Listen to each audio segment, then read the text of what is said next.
हरे कृष्णा राम कृष्ण हरी। सर्वांना पुन्हा एकदा महत्त्वाचं सांगायचं, या स्थानी मी आलो आहे। हे स्थान बघा, इंद्रायणी आहे, इतकी सुंदर।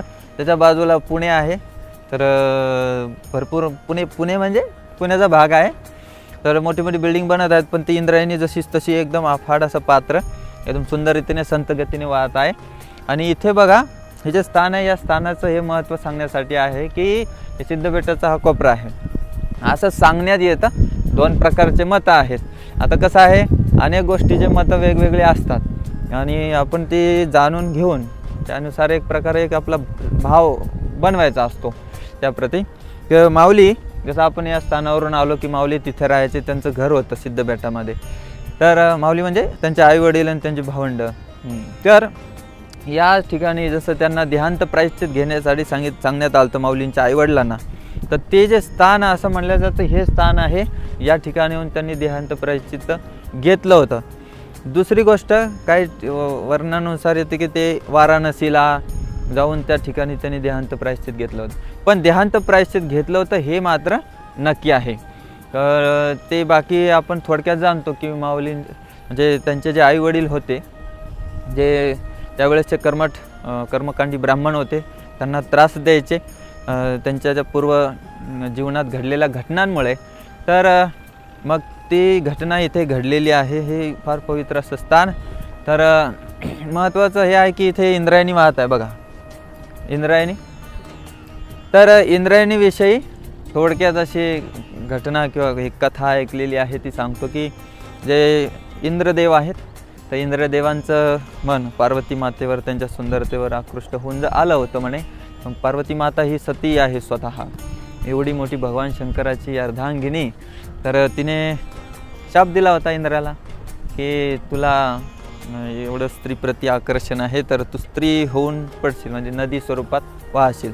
तर ही इंद्रायणी आहे, आपण बघू शकतो एवढ्या मोठ्या स्वरूपामध्ये इंद्रायणी इथे माऊलींच्या चरणी विशेष करून आलेली आहे। सिद्धबेट इथे म्हटलेलं आहे की याचं आळंदी हे गाव पुण्यभूमी ठाव, दैवताचे नाव सिद्धेश्वर। तर इथे सिद्धेश्वर म्हणजे स्वतः शिवजी या ठिकाणी वास करतात। मग पार्वती माता कशी राहील एकटी कैलासावर, तर ती पण आली इथे पद्मावती बनून। तर पद्मावती मंदिर म्हणून इथे आहे। तर असं आहे की या ठिकाणी आळंदी हे नाव कसं सांगण्यात येतं की जसं की कुबेराची जी नगरी आहे तिला अलकावती म्हणतात, मग अलंकापुरी नाव झालं, त्याच्यावरून आळंदी हे नाव पडलं पुढे। तर इथे कुबेराचं धन मोठं धन ठेवलेलं आहे। सिद्धेश्वर तिथे असतात, त्यांच्याकडे आहे। तुम्हाला पाहिजे असेल तर नक्की या आणि त्यांची आराधना, त्यांची पूजा अर्चना करून त्यांच्याकडून प्राप्त करा। थोडंफार मलाही देऊ शकता। तर सर्वांचं स्वागत आहे। तर ज्ञानेश्वरी स्वरूपात जे गीतेवर भाष्य केलेलं आहे संत ज्ञानोबारायांनी, तर ते एक मोठं धन आहे ना। भगवद्गीता मूळतः आपली ज्या भारत खंडाला मिळालेलं मोठं सौभाग्य आहे, तर तेच धन आहे। मी आल्यावर पाहिलं किती श्रद्धेने साधक इथे ज्ञानेश्वरीचं पारायण करतात। काही साधकांना तर माहिती पण नाही, वाचता पण येत नाही, पण त्यांना भरपूर असं त्याचं आत्मसात झाली आहे ज्ञानेश्वरी। तर माऊलींना तुम्ही प्रार्थना करा की आम्ही पण काहीतरी कधी असाच ज्ञानेश्वरी वाचून किंवा मूळ गीता भागवत वाचून, हे गाथा वाचून, इथे जवळच देहू गाव आहे ना, त्याच हीच इंद्रायणी तिथे जाते ना, ज्या इंद्रायणीच्या काठी तुकोबारायांनी एवढे सुंदर सुंदर लीला केल्या होत्या।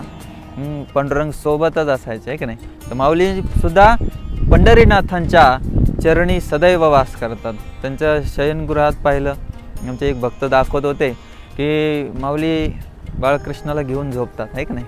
तर फार सुंदर आहे की नाही। तर एक नरसिंह सरस्वती एक महान सिद्ध आहेत, सिद्ध महात्मे आहेत, तर त्यांनी ज्ञानदेव अष्टकम लिहिलेलं आहे। त्याच्यात ते लिहितात सदा पंढरीनाथ पादाब्ज भृंगम, म्हणजे पंढरीनाथांच्या चरणी भृंग, जसा एखादा भृंग त्या कमळाच्या शेजारी फिरत असतो त्याच्यातला मध प्राप्त करायला, जसं भक्तिरस प्राप्त करायला माऊली सदैव पंढरीनाथांच्या चरण कमळा शेजारीच फिरत असतात आहे की नाही, असतात, सदैव वास करतात।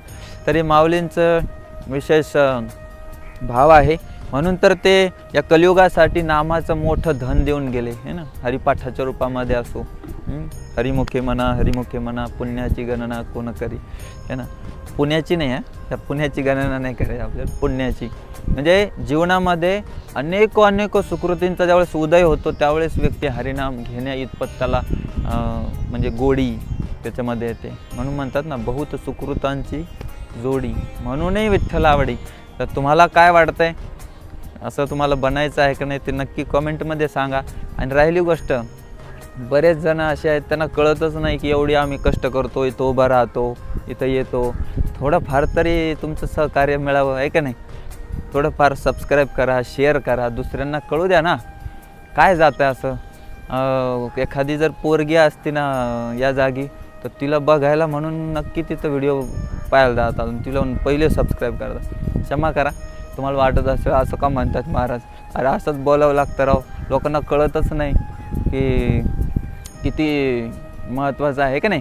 चांगल्या गोष्टीचा प्रचार प्रसार व्हावा असं वाटत नाही का. तर नक्की शेअर तर करा, सबस्क्राईब करा. आमचे साधक मंडळी आलेत त्यांनाही बरं वाटेल आहे का नाही. धन्यवाद.